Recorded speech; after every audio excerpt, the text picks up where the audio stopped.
નમસ્કાર વિદ્યાર્થી મિત્રો, આપણે ગાઉસના નિયમનો ઉપયોગ કરી અને અનંત લંબાઈના તાર, અનંત વિસ્તારનું સમતલ અને ગોળાકાર કવચ માટે વિદ્યુત ક્ષેત્રનું સૂત્ર મેળવેલો.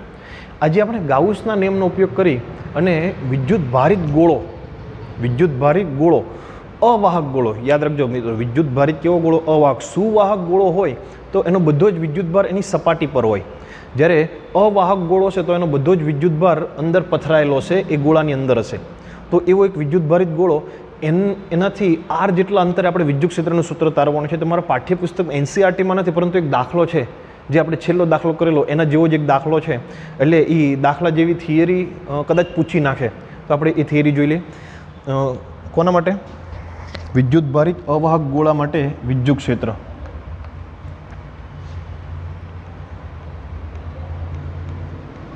વિદ્યુત ભારિત ગોળા માટે વિદ્યુત ક્ષેત્ર.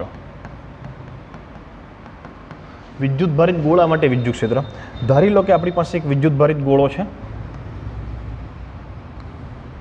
આ એક વિદ્યુત ભારિત ગોળો છે. આ ગોળાની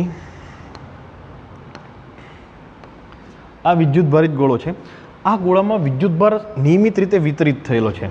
દાખલા તરીકે આપણે ધન વિદ્યુતભાર વિતરિત થયેલો છે એવું દેખાડીએ તો ધન વિદ્યુતભાર ગોળો છે એટલે ત્રિપરિમાણમાં છે. અહીંયા હું તમને સમતલ સ્વરૂપે જ દેખાડી શકીશ, ત્રિપરિમાણમાં નહીં દેખાડી શકું.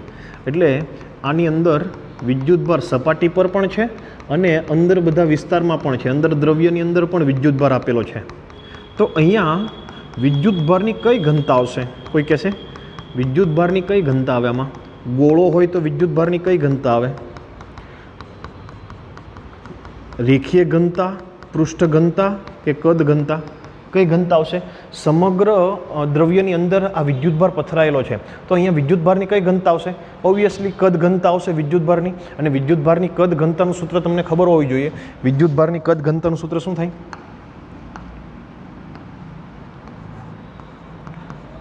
વિદ્યુતભારની કદ ઘનતા rho is equal to Q by V. એકમ કદ દીઠ વિદ્યુતભાર એટલે વિદ્યુતભારની કદ ઘનતા. ધારી લો કે આપણી પાસે જે ગોળો છે એ ગોળાનું કેન્દ્ર અહીંયા છે. આ ગોળાના કેન્દ્રથી એની સપાટી સુધીનું અંતર એને શું કહેવાય? ત્રિજ્યા કહેવાય. એ ત્રિજ્યા આર છે. તો આ ગોળાના કદ કે અને આની પાસે જે વિદ્યુતભાર છે કેટલો છે? તો કે એની પાસે વિદ્યુતભાર છે ક્યુ. આખા ગોળા પાસે જે વિદ્યુતભાર છે ક્યુ. તો અહીંયા સૂત્ર શું થશે? ક્યુના છેદમાં વી એટલે શું થાય? આ ગોળાનું કદ એટલે 4/3 પાઈ આર ક્યુબ રો બરાબર. આ ખાસ અગત્યનું સૂત્ર છે. Rho is equal to Q upon 4/3 pi R cube. આ તમે ઘનતા છે વિદ્યુતભારની કદ ઘનતા, એ આખા ગોળા માટે ગણો, આટલા ગોળા માટે ગણો, આટલા ગોળા માટે ગણો, બધા માટે સરખી રહેશે. જો તમે નાનો ભાગ લેશો તો એની અંદર વિદ્યુતભાર પણ ઓછો હશે અને ગોળો પણ ઓછો છે. જો તમે મોટો ભાગ લેશો તો વિદ્યુતભાર પણ વધારે હશે અને એનું કદ પણ વધારે છે. તો આપણે અહીંયા આખા માટે વિદ્યુતભારની કદ ઘનતા ગણી. હવે આપણે વિદ્યુત ક્ષેત્ર મેળવવાનું છે. વિદ્યુત ક્ષેત્ર ક્યાં મેળવવાનું છે એ અગત્યનું છે. અંદરના ભાગમાં કે બહારના ભાગમાં? તો જો અહીંયા આપણે પહેલાં અંદરના ભાગનું બિંદુ વિચારીએ. મારે અહીંયા વિદ્યુત ક્ષેત્ર મેળવવું છે. અહીંયા મેળવીએ. ચાલો, અહીંયા વિદ્યુત ક્ષેત્ર મેળવવું છે. એનું કેન્દ્રથી કેટલું અંતર છે? તો કે એનું કેન્દ્રથી અંતર છે સ્મોલ આર. તો મારે વિદ્યુત ક્ષેત્ર મેળવવું હોય તો હું ગાઉસના નિયમનો ઉપયોગ કરીશ. અને ગાઉસનો નિયમ શું છે? તો કે તમને બધાને ગાઉસનો નિયમ ખબર છે. શું છે ગાઉસનો નિયમ?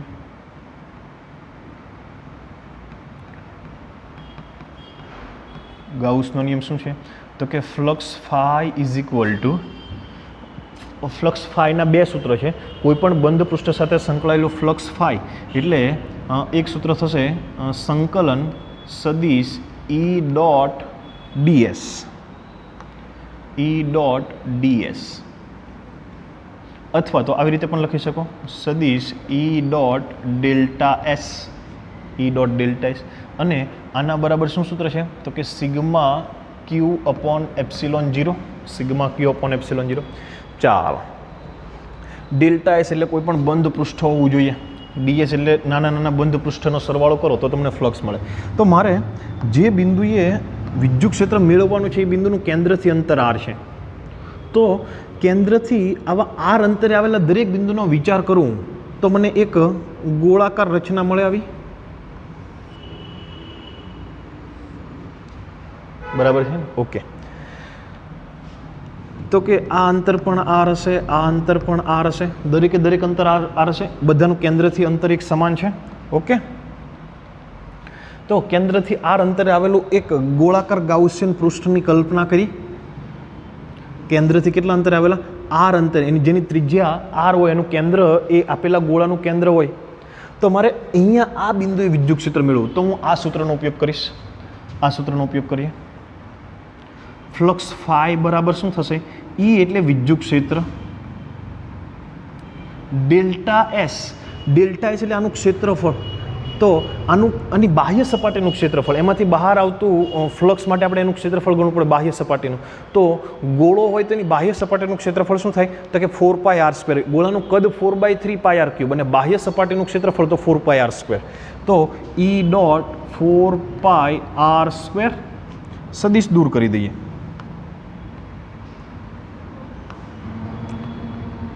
તો અહીંયા શું આવશે? cos theta. ડોટ પણ દૂર કરી દઈએ, ડોટ એ દૂર કરી દીધું. ચલો, તો શું થઈ ગયું? ઈ 4πr² cos થીટા. અહીંયા થીટા કેટલો થાય? તો કે થીટા એટલે કોની વચ્ચેનો ખૂણો? તો કે વિદ્યુત ક્ષેત્ર અને સમતલ વચ્ચેનો ખૂણો. તો દરેક અહીંયા કોઈ પણ તમે આ ગોળાકાર જે ગ્રીન કલરનું જે ગોળાકાર ગાઉસિયન પૃષ્ઠ લીધું, આ જે બ્લુ કલરનો છે એ તમારો વિદ્યુત ભારિત ગોળો છે અને ગ્રીન કલરનું છે એ તમારો ગોળાકાર ગાઉસિયન પૃષ્ઠ છે. ગોળાકાર ગાઉસિયન પૃષ્ઠ પર દરેક બિંદુએ વિદ્યુત ક્ષેત્ર કેવું થશે? તો કે બહાર નીકળતી દિશામાં ત્રિજ્યાવર્તી. હવે એનું સમતલ પણ ત્રિજ્યાવર્તી અને વિદ્યુત ક્ષેત્ર પણ બહાર ત્રિજ્યાવર્તી. તો થીટા કેટલો થશે? 0. થીટા 0 થાય તો cos 0 કેટલા થાય? cos 0 1. તો ફ્લક્સ ફાઈ કેટલું થશે? તો કે ઈ 4πr². ચલો, આપણે એક બાજુનું તારવી દીધું 4πr². હવે આપણે બીજી બાજુનું તારવાનું છે. એનું સૂત્ર શું છે? Phi is equal to sigma Q upon epsilon 0. Sigma Q upon epsilon 0 બરાબર જોજો. સિગ્મા ક્યુ એટલે શું? તો કે તમે જે ગાઉસિયન પૃષ્ઠનો વિચાર કર્યો છે એ ગાઉસિયન પૃષ્ઠની અંદર કેટલો વિદ્યુતભાર છે? તો જોજો, અહીંયા આપણે આ ગાઉસિયન પૃષ્ઠનો વિચાર કર્યો તો એની અંદર કેટલો વિદ્યુતભાર થાય? તો કે એની અંદર આટલો આ જે ધન વિદ્યુતભાર છે આટલા આપણે આટલાની અંદર જે વિદ્યુતભાર છે એ વિદ્યુતભારને ધ્યાનમાં લેવાનો છે. હવે એ તો આપણને ખબર નથી કે અંદર કેટલો છે, આપણને તો આખાનો ખબર છે ક્યુ. તો એના માટે શું કરવું પડશે? તો કે એકમ કદ દીઠ વિદ્યુતભાર કેટલો છે? રો. એકમ કદ દીઠ વિદ્યુતભાર કેટલો છે? રો. અહીંયા આપણે ત્રિરાશિ મૂકીએ તો આવી રીતે લખી શકાય. એકમ કદ દીઠ વિદ્યુતભાર કેટલો છે? રો. એને વિદ્યુતભારની કદ ઘનતા કહેવાય. તો આપણે અહીંયા કેટલું કદ લેવાનું છે? તો કે આપણે આટલું કદ લેવાનું છે. આટલું કદ એટલે કેટલું થાય? ગ્રીન કલરનું કદ કેટલું થાય? જોજો, સપાટી ક્ષેત્રફળ નહીં, કદની વાત છે અહીંયા. એનું કદ કેટલું થાય? તો કે 4/3πr³. 4/3πr³. આટલામાં વિદ્યુતભાર કેટલો? તો કે એટલામાં વિદ્યુતભાર થશે ક્રોસ ગુણાકાર રો ઇન્ટુ 4/3πr³. ચાલો, તો ફાઈ બરાબર શું લખી શકાશે? ફ્લક્સ ફાઈ બરાબર સિગ્મા ક્યુ. સિગ્મા ક્યુ એટલે આની અંદર વિદ્યુતભાર. આની અંદર વિદ્યુતભાર આપણે મેળવી દીધો. કેટલો છે? રો 4/3πr³ છેદમાં એપ્સિલોન 0. આપણને ફ્લક્સનું બીજું સૂત્ર મળી ગયું. અહીંયા તમે આ રોની કિંમત અહીંથી પણ મૂકી શકો, એને આપણે પછી મૂકીશું. ચાલો, હવે બંને ફ્લક્સ સરખાવો. ફ્લક્સના બંને સૂત્ર સરખાવો તો આ બાજુ શું થશે? ઈ 4πr². અને આના બરાબર શું થશે? Rho 4/3πr³ epsilon 0. 4π cancel, r² cancel. તો સૂત્ર શું થશે? E is equal to rho R upon epsilon 0. Rho R upon 3 epsilon 0. 3 વધશે જ અહીંયા. Rho R upon 3 epsilon 0. આ સૂત્ર number 1. Rho R upon 3 epsilon 0. જ્યાં રો એટલે શું? તો કે વિદ્યુત ભારની કદ ઘનતા. રો એટલે વિદ્યુત ભારની કદ ઘનતા. એની જગ્યાએ તમે આ સૂત્ર મૂકી શકો. આર એટલે તો કે તમારે જ્યાં વિદ્યુત ક્ષેત્ર મેળવવાનું છે એનું કેન્દ્રથી અંતર. પરંતુ આપણે આજ જે બધી જ માથાકૂટ કરી એ આર લેસ ધેન આર માટે કરી, એટલે કે અંદરના ભાગના બિંદુ માટે કરી. જે આ આરની કિંમત છે આ આર કરતાં નાની છે એટલે rho R by 3 epsilon 0. Okay, હવે આપણે રોની કિંમત મૂકીને કરીએ તો શું થશે? જોજો, રોની કિંમત મૂકીએ તો એક બાજુ ફ્લક્સ શું થશે? એક બાજુ ફ્લક્સનું સૂત્ર શું છે? E 4πr². E 4πr² બરાબર અહીંયા સિગ્મા ક્યુ. અહીંયા રો સિગ્મા ક્યુ આપણે આટલો લેવાનો છે, રો 4/3 πr³. પણ રોની આપણે આ કિંમત મૂકી દઈએ, ક્યુ અપોન 4/3 πr³. આ ક્યુ એટલે આખા ગોળા પરનો વિદ્યુતભાર. તો ક્યુ અપોન 4/3 πr³, ક્યુ અપોન 4/3 પાય કેપિટલ R³. અહીંયા આપણે આ ખાલી રોની જ કિંમત મૂકી, આ રોની જ કિંમત મૂકી. હવે આ 4/3 πr³ તો ફરી પાછું લખવાનું જ, 4/3 પાય સ્મોલ r³. જોજો સ્મોલ કેપિટલ જોજો, આપણે શું મૂક્યું? રો અને આ કહેવાય છેદમાં એપ્સિલોન 0ની કિંમત, છેદમાં એપ્સિલોન 0 4/3 પાય 4/3 પાય r². તો અહીંયા શું વધશે? E 4 પાય. અહીંયા શું વધશે? Q R upon r³ epsilon 0. તો E બરાબર 1/4 pi epsilon 0 Q R by r³. 1/4 pi epsilon 0 એટલે કુલમ કોન્સ્ટન્ટ કે ક્યુ આર બાય r³, કે ક્યુ આર બાય r³. તો આ બીજું સૂત્ર થયું કોના માટે? અંદરના બિંદુ માટે. અંદર એટલે કોના? ગોળાની અંદર, ગોળાના અંદરના બિંદુ માટે. આ પણ E rho R upon 3 epsilon 0 એ પણ એક સૂત્ર છે. બીજું સૂત્ર શું છે? E અંદર બરાબર રો આર અપોન એપ્સિલોન 0. જો તમને આખા ગોળા પરનો વિદ્યુતભાર અને આખા ગોળાની ત્રિજ્યા આપેલી હોય તો તમારે આ મૂકવાનું, કેમ કે આખા ગોળાનો વિદ્યુતભાર ક્યુ અને આખા ગોળાની ત્રિજ્યા કેપિટલ આર. અને જો તમને વિદ્યુતભારની કદ ઘનતા આપી દીધેલી હોય તો તમારે આ સૂત્ર મૂકવાનું. ઓકે, ચાલો હવે બહારના ભાગની વાત કરીએ. બહારના ભાગમાં કોઈ બિંદુ હોય તો જોજો, અહીંયા બહારના ભાગમાં મારે મેળવવું હોય,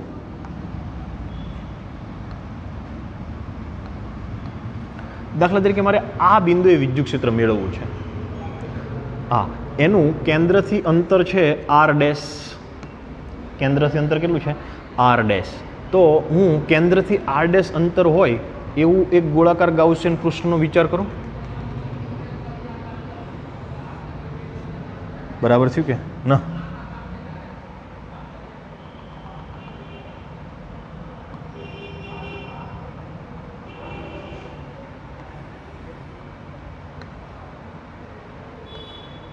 अब आएगा मजा.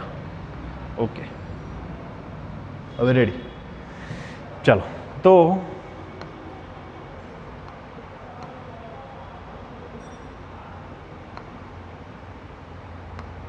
મેં આ એક ગાઉસિયન પૃષ્ઠનો વિચાર કર્યો કે જેનું કેન્દ્રથી અંતર કેટલું છે? r' છે. કેન્દ્રથી અંતર કેટલું છે? r'. અહીંયા લખી દો r'. આ અંતર r' છે. મને ફરી પાછી આ બધી માથાકૂટ કરવી પડશે. ચલો, E ના E, delta S. Delta S એટલે આની બાહ્ય સપાટીનું ક્ષેત્રફળ કેટલું થશે? 4πr². E 4πr². અહીંયા હું ડાયરેક્ટ કરીશ. ની જગ્યાએ E, ડેલ્ટા S ની જગ્યાએ 4πr². અહીંયા કોસ થીટા પણ થીટા 0, કેમ કે અહીંયા વિદ્યુત ક્ષેત્ર પણ આ બાજુ ને સમતલ પણ આ બાજુ. ગોળાકાર હોય તો વિદ્યુત ક્ષેત્ર અને સમતલ બંને એક જ દિશામાં હોય. ઓકે, ચલો હવે જમણી બાજુ સિગ્મા ક્યુ. સિગ્મા ક્યુ હવે આના બરાબર આપણે આ લખવાનું છે. તો સિગ્મા ક્યુ એટલે આની અંદર રહેલો વિદ્યુતભાર. એ ભાઈ આની અંદર બધો જ વિદ્યુતભાર એની અંદર છે, કોઈ વિદ્યુતભાર નહીં. અહીંયા એવું થતું હતું કે થોડોક વિદ્યુતભાર એની બહાર પણ રહેતો હતો. આપણે આ ગાઉસિયન પૃષ્ઠ લીધેલું અંદરના ભાગમાં, ત્યારે થોડોક વિદ્યુતભાર એની બહાર પણ રહેતો હતો. અહીંયા તો બધો જ વિદ્યુતભાર અંદર છે, એટલે અહીંયા શું થશે? Q upon epsilon 0. ચાલો, તો E is equal to Q upon 4 epsilon 0 r'². એટલે E is equal to KQ by r'², જે આપણું સામાન્ય વિદ્યુત ક્ષેત્રનું KQ બાય r² જેવું સૂત્ર છે. ઓકે, તો અંદરના ભાગમાં વિદ્યુત ક્ષેત્ર કેવું રહેશે? Rho R upon 3 epsilon 0. બહારના ભાગમાં KQ બાય r². ઓકે, અંદરના ભાગમાં આરનું મૂલ્ય વધતા વધશે અને બહારના ભાગમાં આરનું મૂલ્ય ઘટતા વધતા ઘટશે. જોજો અહીંયા બરાબર જોજો, આ અંદરના ભાગમાં આપણને બે સૂત્ર મળ્યા. અહીંયા જોજો, કે અચળ, ક્યુ અચળ અને આર અચળ. આરનું મૂલ્ય બદલાય તેમ બદલાય, એટલે E સમપ્રમાણ આર. બહારના ભાગમાં આપણને સૂત્ર શું મળ્યું? E બહારના બિંદુ માટે, એટલે કે r' ગ્રેટર ધેન આર હોય તો E બહારના KQ by R dash square, તો અહીંયા ઈ બહાર છે ઈ આર ડેશ સ્ક્વેરના વ્યસ્ત પ્રમાણમાં છે. તો ગ્રાફ ડ્રો કરવો હોય તો કેવો ગ્રાફ થશે જોજો અહીંયા, સોરી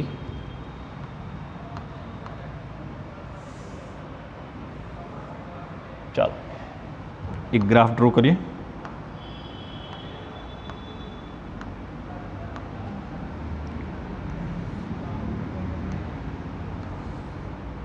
આ એક્સ અક્ષ છે, આ વાય અક્ષ છે. અહીંયા હું વિદ્યુત ક્ષેત્ર ઈ લઈશ અને અહીંયા હું લઈશ અંતર. ચાલો અંતર 0 હોય, કેન્દ્ર પર વિદ્યુત ક્ષેત્ર કેટલું? 0. કેન્દ્ર પર વિદ્યુત ક્ષેત્ર કેટલું? તો કે કેન્દ્ર પર આર આવી જાય, આર 0 તો આખું 0. જેમ જેમ હવે આરનું મૂલ્ય જેમ જેમ વધારો તેમ તેમ વિદ્યુત ક્ષેત્રનું મૂલ્ય વધશે.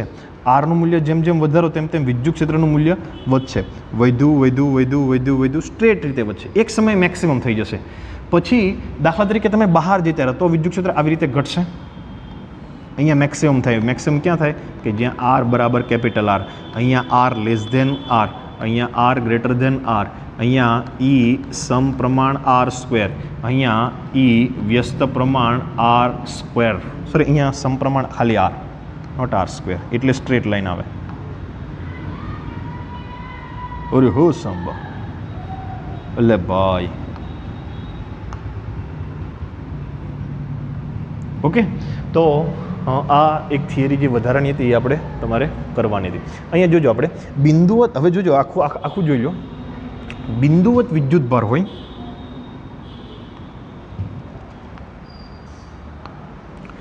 બિંદુવત વિદ્યુતભાર હોય તો વિદ્યુત ક્ષેત્ર બિંદુવત વિદ્યુતભાર હોય તો E is equal two KQ/R². Dipole હોય તો ડાયપોલ માટે તમને બે મળશે. એક તો ઈ અક્ષ માટે શું થશે? 2kpr upon r² minus a² whole square r sorry p caret અને આનું ટૂંકું સ્વરૂપ લખો તો શું આવશે? 2kp/r³ p carat. ઓકે. અક્ષ પરના બિંદુ માટે. વિષુવરેખા પરના બિંદુ માટેની વાત કરવી હોય, વિષુવરેખા તો શું આવશે?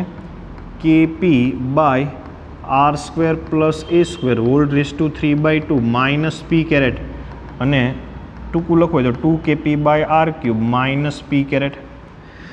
અહીંયા છે એ વિદ્યુત ક્ષેત્ર કેવું છે? r² વ્યસ્ત પ્રમાણમાં. ડાયપોલ માટે r³ વ્યસ્ત પ્રમાણમાં. અનંત લંબાઈનો તાર હોય, તારને કારણે મેળવવાનું કીધું હોય, તારને કારણે વિદ્યુત ક્ષેત્ર તો શું આવે? તો 2kp/r ઇન્ટુ r कैरेट. વિષુવરેખા ઈ વિષુવરેખા, અહીંયા સદિશ r कैरेट. તાર હોય તો આરના વ્યસ્ત પ્રમાણમાં. જોજો અહીંયા બધી જગ્યાએ વિદ્યુત ક્ષેત્ર છે પરંતુ આર સાથે જુદો જુદો સંબંધ. આ આર વર્ગના વ્યસ્ત પ્રમાણમાં, r³ પછી સમતલ હોય, સમતલ માટે ઈ કેટલું? તો કે સમતલ માટે σ/2ε0 એ આર પર આધારિત જ નથી, એના સૂત્રમાં આર આવતું જ નથી. ત્યાર પછી કવચ હોય, કવચ એટલે પોલો ગોળો, કવચ એટલે પોલો ગોળો. પોલો ગોળો હોય તો એમાં અંદરના ભાગમાં કેટલું? અંદરના ભાગમાં 0 અને બહારના ભાગમાં કેટલું? તો કે બહારના ભાગમાં KQ/R². અને નક્કર ગોળો હોય, નક્કર ગોળો હોય અથવા તો અવાહક ગોળો કીધો હોય, નક્કર ગોળો અથવા તો અવાહક ગોળો. હમણાં આપણે આજે જે થિયરી ભણ્યા તો એના અંદરના ભાગમાં કેટલું? તો કે અંદરના ભાગના બે સૂત્રો છે, એક તો ρr/3ε0 અથવા તો KQR/R³. અને બહારના ભાગમાં તો કે બહારના ભાગમાં જે પોલા ગોળા માટે હતું એનું એ જ. તો આ દરેકે દરેક સૂત્રો તમારે યાદ રાખવાના છે. તો મિત્રો આજનો લેક્ચર અહીંયા સુધી રાખીએ છીએ. ધન્યવાદ.